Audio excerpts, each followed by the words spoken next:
Welcome to another edition of Meet the Fam. I've got to learn to time my songs better. I'm always a couple seconds off on those songs, but I figured we would jump in a couple seconds early because I know we were a couple of minutes late.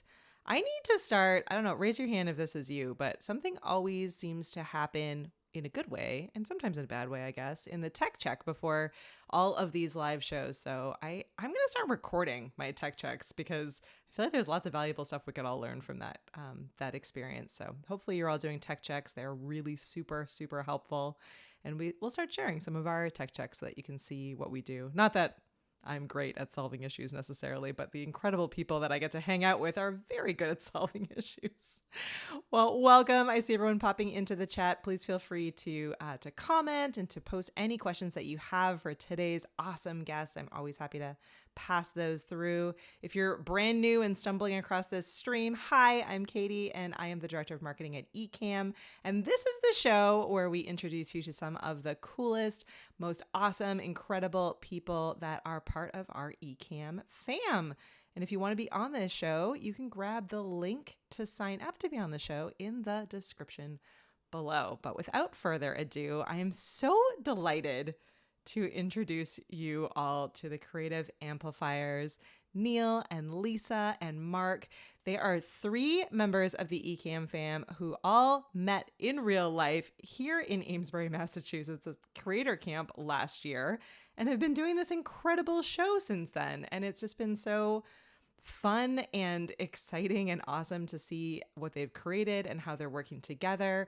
I get to work really closely with Neil on the moderator side of things in Ecamm. So it's just been so delightful. And I'm so thrilled that they're joining me today. And welcome to the show, everyone. Hello. Happy Wednesday. Happy Wednesday evening for 2 of you and morning for Lisa and I. How's everyone doing? Yeah, late afternoon. Yes, doing well. Thank you very much. How are you? Awesome. I'm doing great. Today. And thank you. I was saying earlier, we had all kinds of weird audio issues, but you were all total pros. You were so patient and helped me figure out what to do. And we bounced in and out of the interview room. And I think we're doing okay with the audio now. So it goes a long way. It's amazing how just having professional people on a stream with you, it makes the entire process go much, much better because everyone stays calm. The first lesson in Ecamm is to remain calm and figure out exactly what's going on and how to get things solved. Well, I wanted to jump in, and I think Lisa, let's ask this question to you first. So you all, as I said, met in real life at Creator Camp. What was the kind of first indication that you were like, hey, we could work on some stuff together here? Like how did this entire experience in this show come to life? Oh, well, over pizza and wine, first of all, but we just were having such great conversations, and we were in sync with everything of how we were approaching camp or how we were meeting people. And we were just laughing so much. It was so much fun. And there was just a point Mark said, "Hey, we got to do a show together. We're funny together." So You are that's funny together. really that's really how it all came about. We seemed to again be in sync and be on the same page, and really enjoying all the people that were at creator camp. And that was part of our conversation that particular night of this person's doing this and that's interesting, they're doing that, and there's so many talented people. So this is really how it all formed. But it was the laughter, I have to say. I giggled so much. I'm a big fan of laughing your way through most things. I think that's an important aspect. Oh my gosh. Well, I love that. So, Mark, over to you as the show kind of started coming to life. What were those first couple of episodes like? Like what was the planning process? How did the first couple of episodes go? Well, I think really one of the amazing things was that it's all very well having pizza and beer and having a laugh and thinking we should just hang out together and do some kind of show, to actually putting a show together. And luckily, we sort of fell on our feet in as much as Lisa's just super organized and just has us completely where she needs us in order to make this work.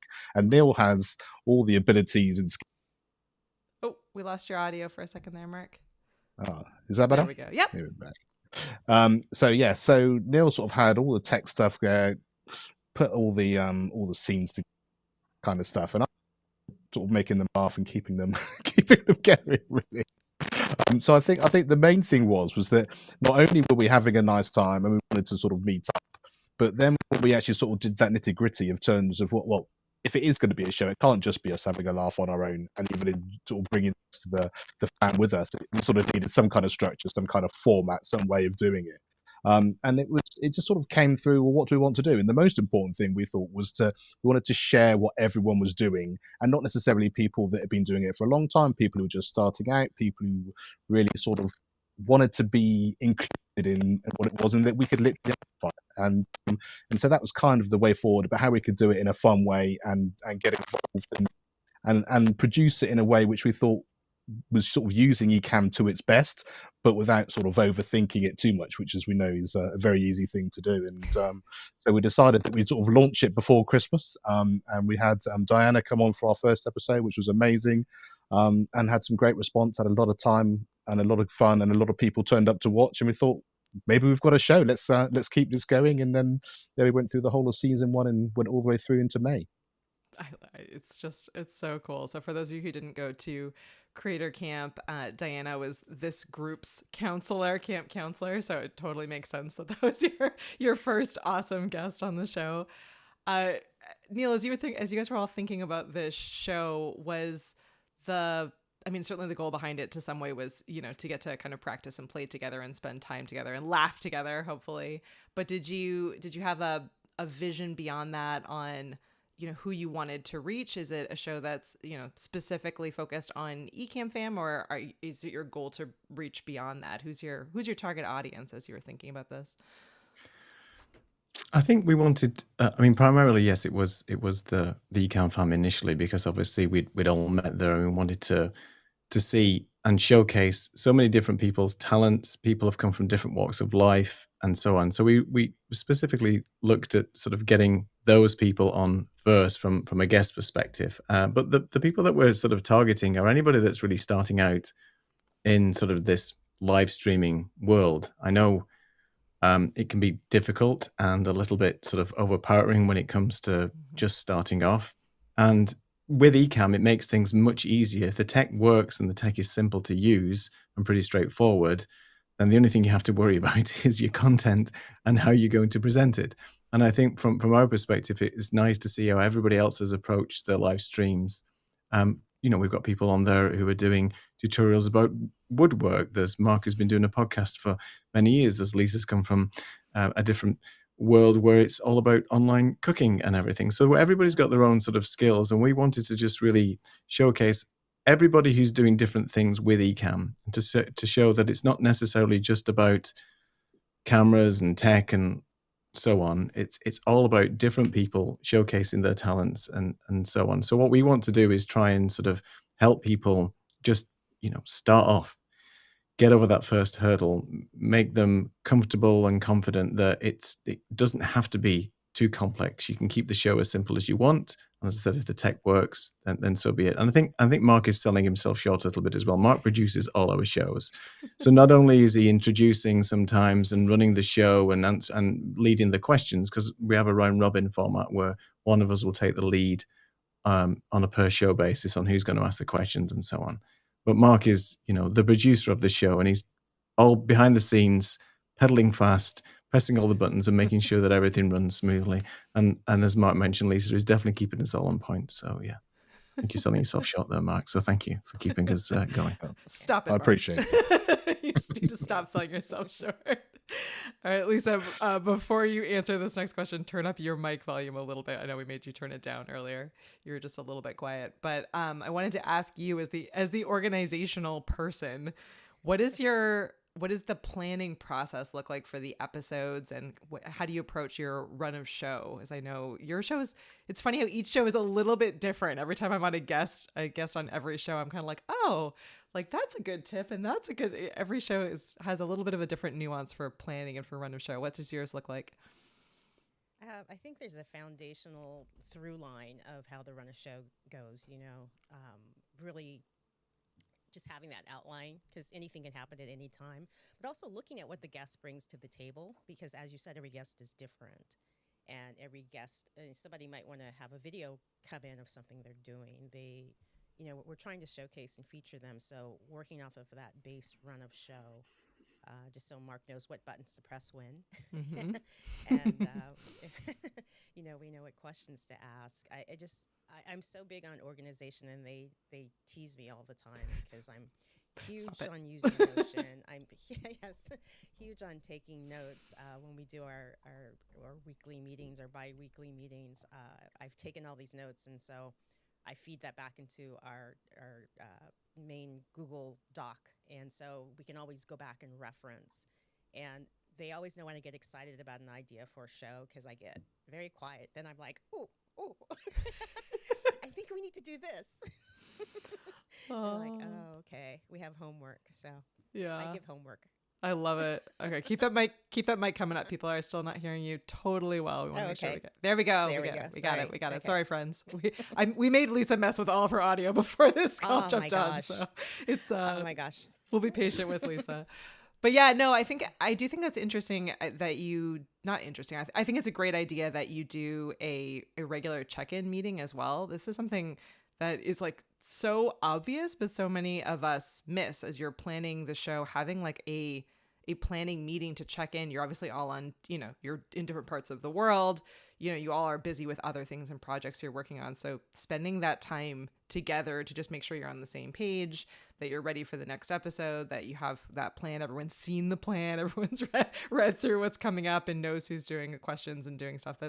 It's hugely important. And I'm guilty of this even with the personal show that I do. I talk to my co-host, who's my best friend, daily.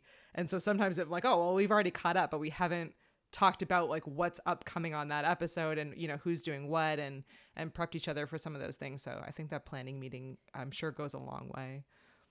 And if I can throw in one thing we do, we keep a Slack channel open while we're live. Love it. So it's a way to, do you want to ask this question? Mm-hmm. Yeah, it really helps a lot. So it's a handy tip for today. Awesome. Well, now that I know that you both use Slack, we'll have to pull you in to the Ecamm Slack as well and start chatting with you more often. I love it. All right, just double checking to make sure I'm not missing any questions. I know that I think it was Matt was asking about my microphone. Let me pull that up. So I didn't spray paint my microphone, and I haven't updated this one quite yet. This is This is a Shure MV7, but it's not the Plus, it's the older one. And I went through colorware to get it all fancy. And this is a bad thing to do because it took me probably like 2 days of being like, I like this lime green one. And then I was like, no, not lime green. Maybe purple. No, not purple. And then I found this iridescent one. It was days. It wasn't even like, I probably placed the order a whole bunch of different times and then canceled it. And then, so I refuse to update to the MV7 Plus until I can make sure that I can choose a different color. Paul is agreeing that Slack is hugely helpful for back-end communications. Yeah, and I think on that note, we definitely do the same thing. We have Slack always open, and it is really important in for the instance that something happens, with the guest, or someone, like something's happening in that space and they're not able to say that out loud on the stream at the moment. It's really good to be able to have another way to reach someone if something goes wrong during the stream, which inevitably at some point or another happens to us all. So, Mark, what has been the biggest challenge in the last season of running the show? What's been the hardest thing? Oh, Mark, I think we're keep losing your audio. I wonder if you have a cable that's gone bad on you. I think it's a dodgy one. It keeps drooping, I think, and then redoes it. So I'll hold it and keep it still there. So the hardest thing is making sure all your cables are working and your tech's working all the time, and you keep doing it. Obviously, yeah. Exactly.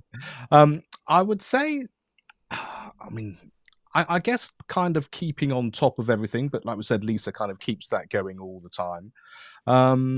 And I guess kind of making sure that not getting sort of too comfortable in what you do. I think that we've got lots of ideas about how we can move forward, other ideas, how we can bring new things in to help people. And it's trying not to do all the things all at once. It kind of having, let's get the season 1 done so that we kind of know what we're doing and people know what we're about and what we can do. And then we can start planning and have some ideas about how that might be supportive and share what we're learning. But, it's a long process. Let's not try and do everything all at once. And I think that's, for me, probably the hardest thing, is just that kind of, because it's not shiny syndrome, sort of shiny object syndrome, because it's more that kind of, I'm really excited about this. And because it sort of came in a really sort of natural way, and you just feel like you're hanging out with your friends all the time. It's like, yeah, let's do this, let's play this, let's do this. And actually, it's that kind of, that's really true. But let's just take a breath and let's concentrate on making sure that we've got everything set up for what we need to do for this immediate first idea. And then we can gradually introduce things as we go through. And so I think for me, to sort of keeping a lid on my excitement is probably the hardest thing to do. That is a really difficult thing. I struggle with that all the time, where we're like, this idea and this idea, and they're all like, they all seem like a great ideas, but you can't pull them all off at once. Believe me, I've tried. It does not work out well. It does not work out well when you try to pull it off at once. I love that you are doing seasons. Neil, how did you approach the idea of thinking through, seasons, or to go straight through, or kind of what the timing of the show would be, how long it is? What were those discussions like?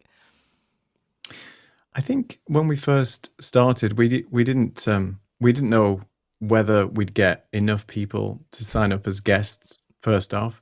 So we always had this thing in the back of our mind that, well, if we don't have guests for a particular week, then we can do the show ourselves, and we'll let it run naturally and see how that picks up and so on. So initially, as far as I'm remembering, we didn't really have a thought around, well, let's make it seasonal. Well, obviously originally we wanted to do maybe once a month, and then we thought, well, maybe that's it's not enough. So maybe we'll do 2 shows a month and see how that goes. And then when we had people signing up and we had guests all the way into sort of the back at the beginning of spring, and we thought, well, maybe that's a good natural point for us to pause now and say that we're not going to take any more bookings until maybe September timeframe, which gives us a chance to have a little bit of a summer, get on with our other projects and do other things, and maybe do a little bit of planning for what's to come in the next sort of iteration. So season 2 naturally sort of fell from that. And I think that's what we're keeping with at the moment. We like the idea of being able to have a set period of time where guests can sign up. You've only got 3 months 4 months to sign up, so get in quick, that exclusivity and all that. And then we would make it seasonal based around that. And maybe in the future we may run through, but right now, because we're all doing different things, and Mark's got his podcast, Lisa's got a show, and other things going on, we're working on different bits and pieces as individuals as well as a collective. It was much better for us to say, let's take a break, let's enjoy a little bit of the summer where we can, and then we'll come back fighting strong and fighting fit for season 2. I think that's smart because it also helps avoid, I don't want to say burnout, because you probably could go through and you'd be fine, but it does give you some breathing room and some room and time for, creativity and inspiration. And as you said, to kind of reset and think about things, and give guests also the opportunity. All of you watching right here, this with break time, this is a great time to start thinking through and planning and reaching out to these 3 to get on their guest list for the next season. Because I think it's a really smart way to approach things, and something I think we at Ecamm need to do probably a little bit better. We've played with seasons, but probably not. I don't think we're quite there with the magic of the appropriate amount of break, or how we are approaching and thinking through things. But I do think it's good especially if you can use that downtime to take a break, certainly, but also to be able to, plan out and build the next part of it, because it is hard to be planning and creating at the same time, trying to do a lot of that, especially if you have other projects and shows and things that you're working on. I think it can be difficult. To that point, Diana here. Yay! Oh, hi, Diana. Sorry, no, go ahead to that point. I was just going to say to that point. It also, as long as you tell your audience, I guess, that you're taking a break, and the fact that you just haven't disappeared and said, oh well, that show doesn't exist anymore, we're just going to move on. I think that's the important thing as well, just to make sure that people are aware. And with our Instagram channel and other things, we were, and Lisa's been fantastic again at this, in just keeping, trickle feeding people with some bits and pieces until we come back in anger in the September timeframe, and also to post a few things on the YouTube channel just to keep it going, so people just don't think, oh well, they've just disappeared, that show's done. So that's just an important thing. I think that's for people who are thinking about seasons, to just either let people know that is happening, and to trickle feed and to put a few bits and pieces out there as well. Yeah, absolutely. Neil, if I can throw in, we also have a recap show that we've been doing. Yes, I was just about to ask. That's great. Yeah, Talk to me. sorry. Yeah, no, it's great. Yeah, so the recap show is great because we're taking one section from a guest, and then we're just talking about how we have thoughts about it or how we may approach it. And so it's been interesting for me in trying to shape, finding the clips, because I think it helps me think ahead for next season of how that's going to be shaped. And, a lot of times, I know a lot of people don't like to rewatch what they do. It's helpful too, because you learn things, you think about how you might approach questions differently, or maybe add something into the show that you hadn't thought about, but it, just looking at it from a different angle. I would say the recap show has been really, really helpful, and it keeps extra content, so it doesn't seem like we disappeared.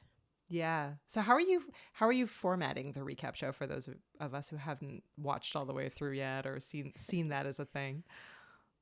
Well, since I do a lot of the reels and shorts, I've gotten the sound bites in my head. And as we're doing the show, I'm always taking notes. I'm taking notes of, things people that are saying that are great sound bites. And I'm thinking, that's going to be a great clip down the line. So as I said, I take about a minute of something that they said during the show, and then I formulate questions that we can think about ourselves.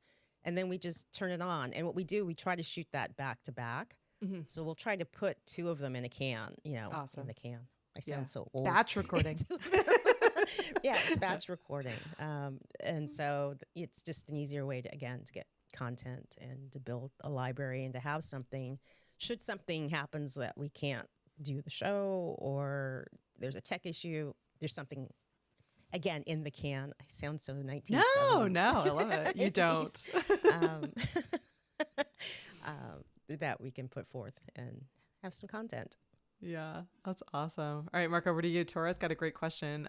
She wants to know, do each of you have actually, a question for all of you. Do each of you have a favorite episode or segment from the show? Mark, we'll go to you first. Well, the quiz is fantastic and good That's my fun, and I favorite. did see King George in the in the chat earlier, who basically, I know he wins all the quizzes on Ecamm, but he was our season winner at the end of our season one. So congratulations, George, again. So I think the quizzes are fun, and we try and do it in a way that's sort of maybe has one sort of Ecamm related question, one which is sort of tenuously linked to the guest, and that kind of thing. So it's sort of a quite a nice way of doing it. And I think before earlier when we were chatting, you were sort of saying about the format. One of the things that we were aware of is that we wanted to obviously speak to guests and people coming in, but we also wanted to be respectful of their time as well. So the show is often more than an hour. So we didn't want to say, yeah, great, be a guest. We'll get some fun stuff done first, and then we'll come and join us in half an hour's time. So we sort of do the interview first. So if people want to stay around afterwards, then that's brilliant.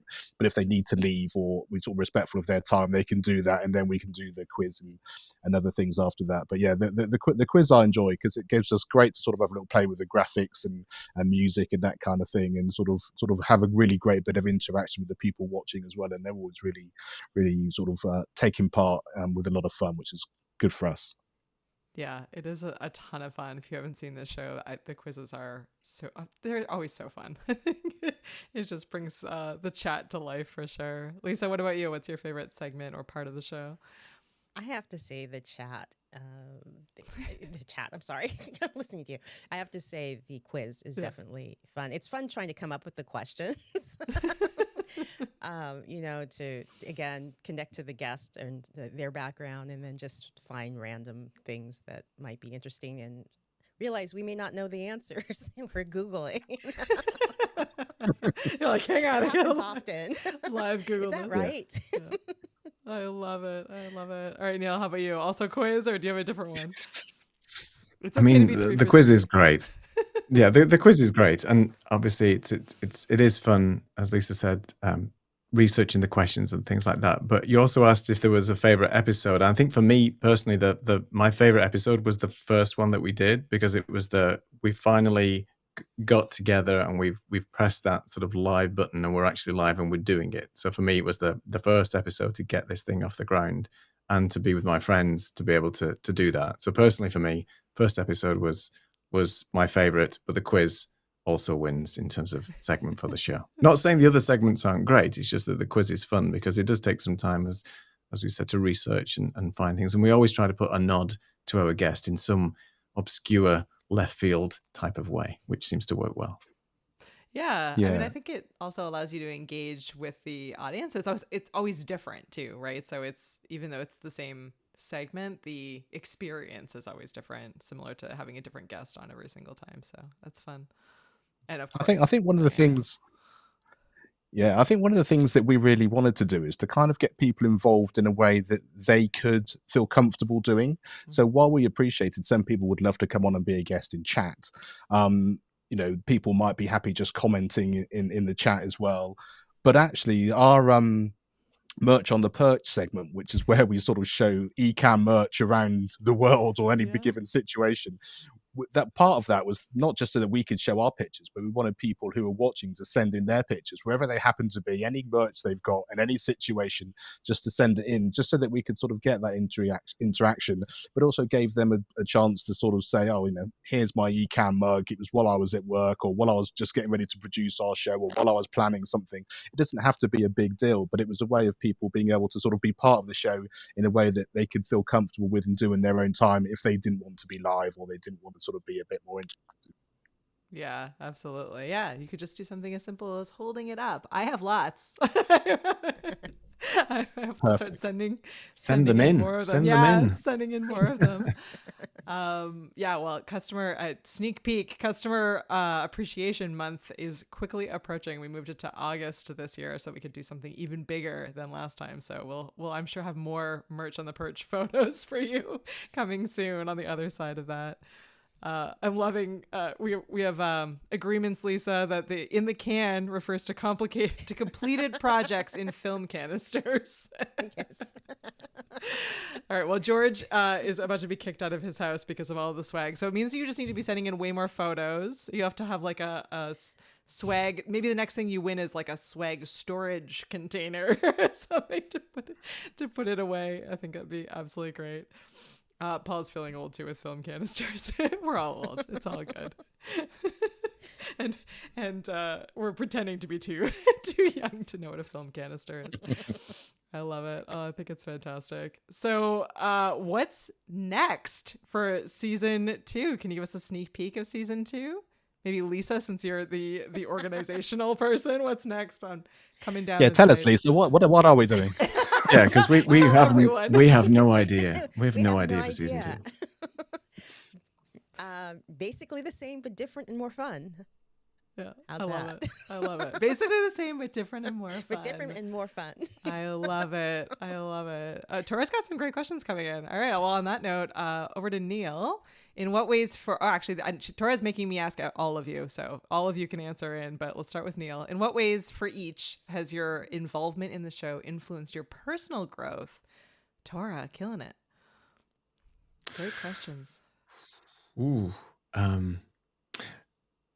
I guess it's helped me get more organized with my own shows. I think I'm quite an organized person anyway, but obviously working with the likes of Lisa as sort of pushed it up a notch and helped sort of formulate a run of show on what's important, and being able to think about those questions. I don't really have a lot of guests on my show, but when I do, I refer back to what I've learned and the experiences from Creative Amplifiers in trying to sort of put some structure in there. And I think it's important that for many people, they can just come online and have a chat and do things and wing it, as it were. And if that's the style of show that you're doing, then that's perfectly fine. But I think to have something as a run of show or some structure in place to know what you're doing next, because you know what it's like if you're creating shows and there's no audience, then you could dry up within 5 minutes. So you have to have something to talk about, I think, even if there's nobody out there without any interaction or you don't have a guest. So for me, I think learning the run of show, interview sort of techniques, and just planning a little bit better has helped me in my sort of personal growth with my own channel. So thank you, Lisa. I love that. Yeah, it's all Lisa. All right, Mark, what have you learned? What have you learned today? I think it's that very important mix of fun, interest, but intention.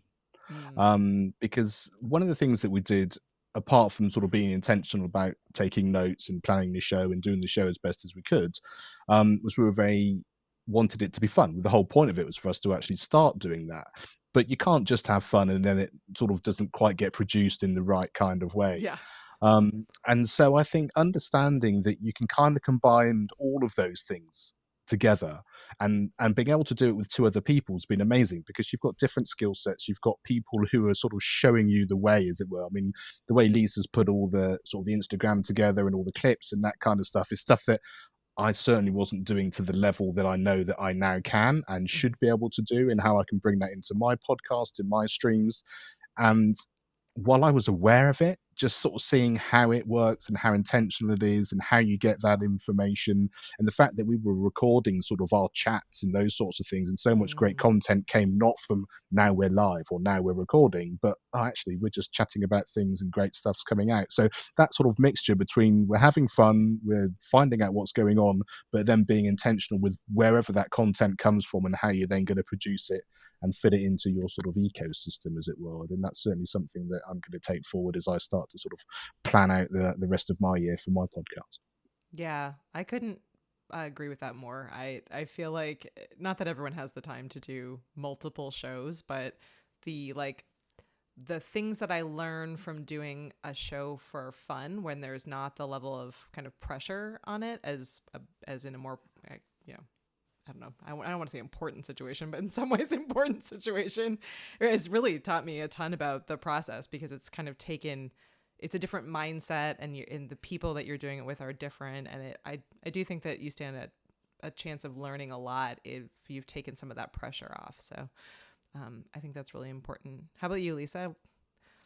I think for me, it's learning and trusting the collaboration process. We all came from doing individual things, and as Mark said, the fact that we all came together and we're able to make this work, because it could have fallen apart before we even got an episode out.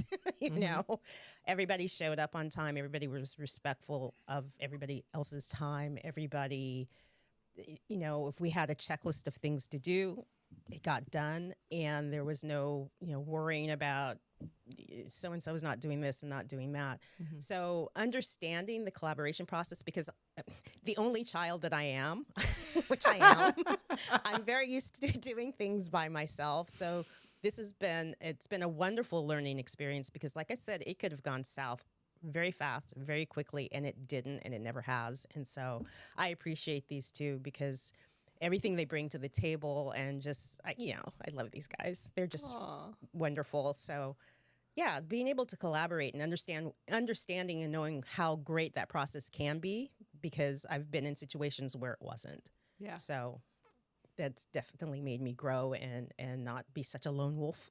Yeah.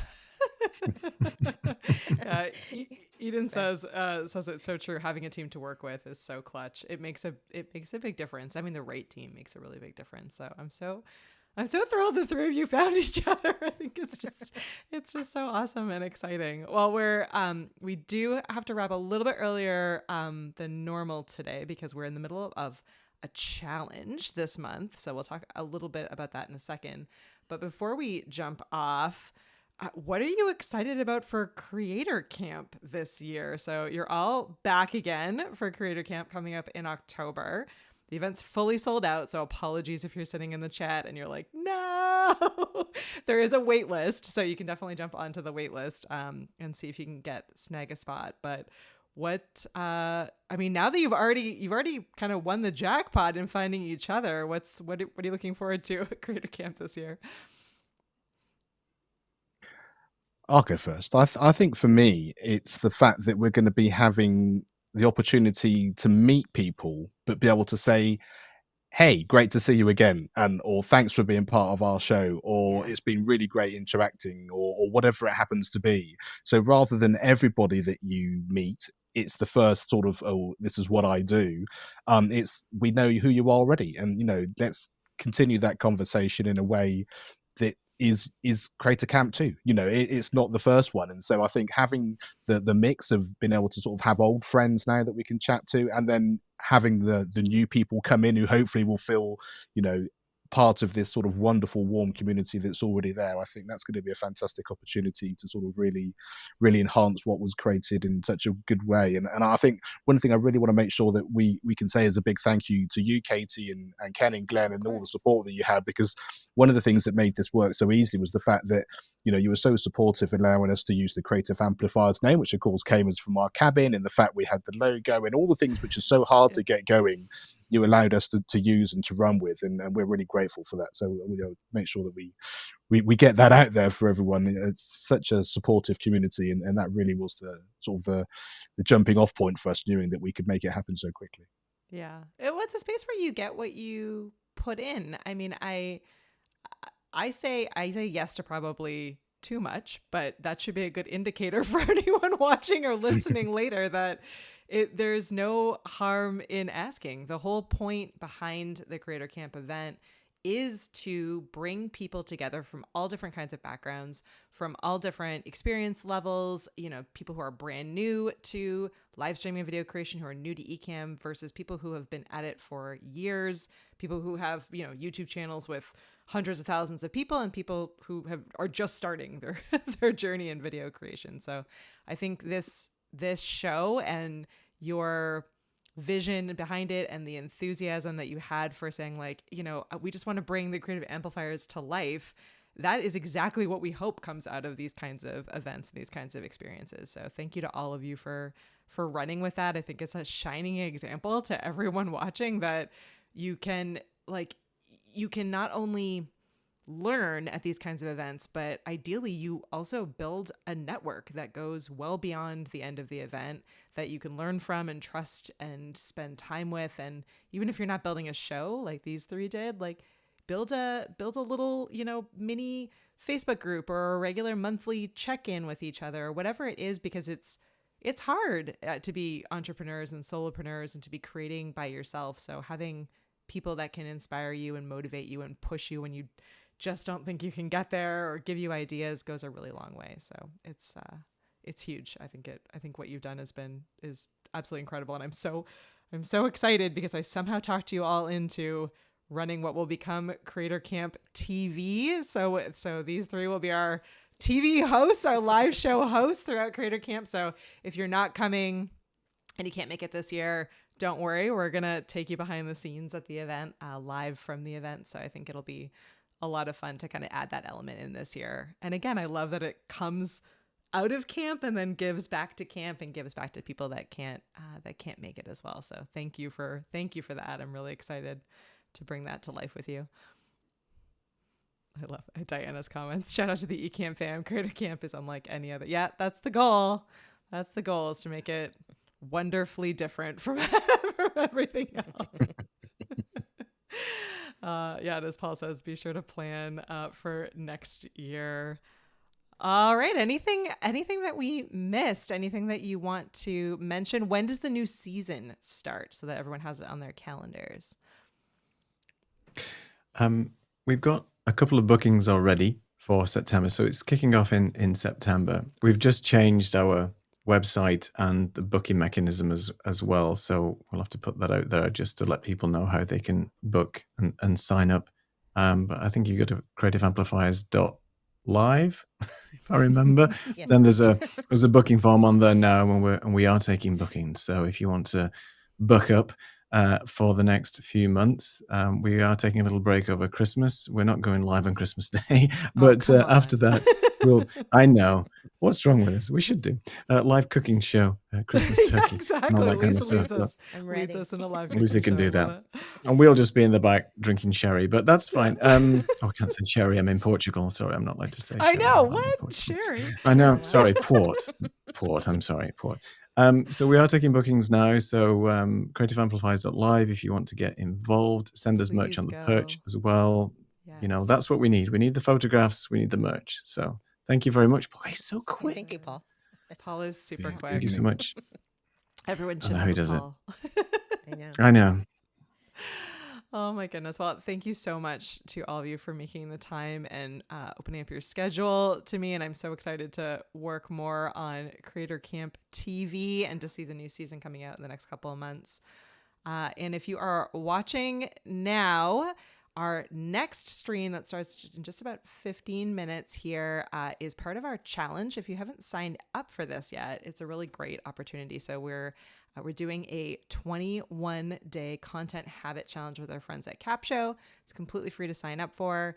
And if you're not either, I assume that you're Ecamm Fam if you're hanging out here, but if you're not Ecamm Fam or you're not a Capshow person, you get 30 days free trials of each software so that you can try it out as part of the challenge.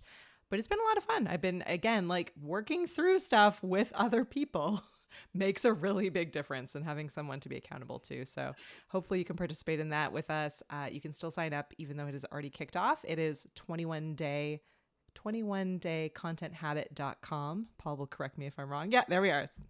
It's good to have backup. 21daycontenthabit.com is where you can sign up for free. And there's a whole Facebook group that you can participate in.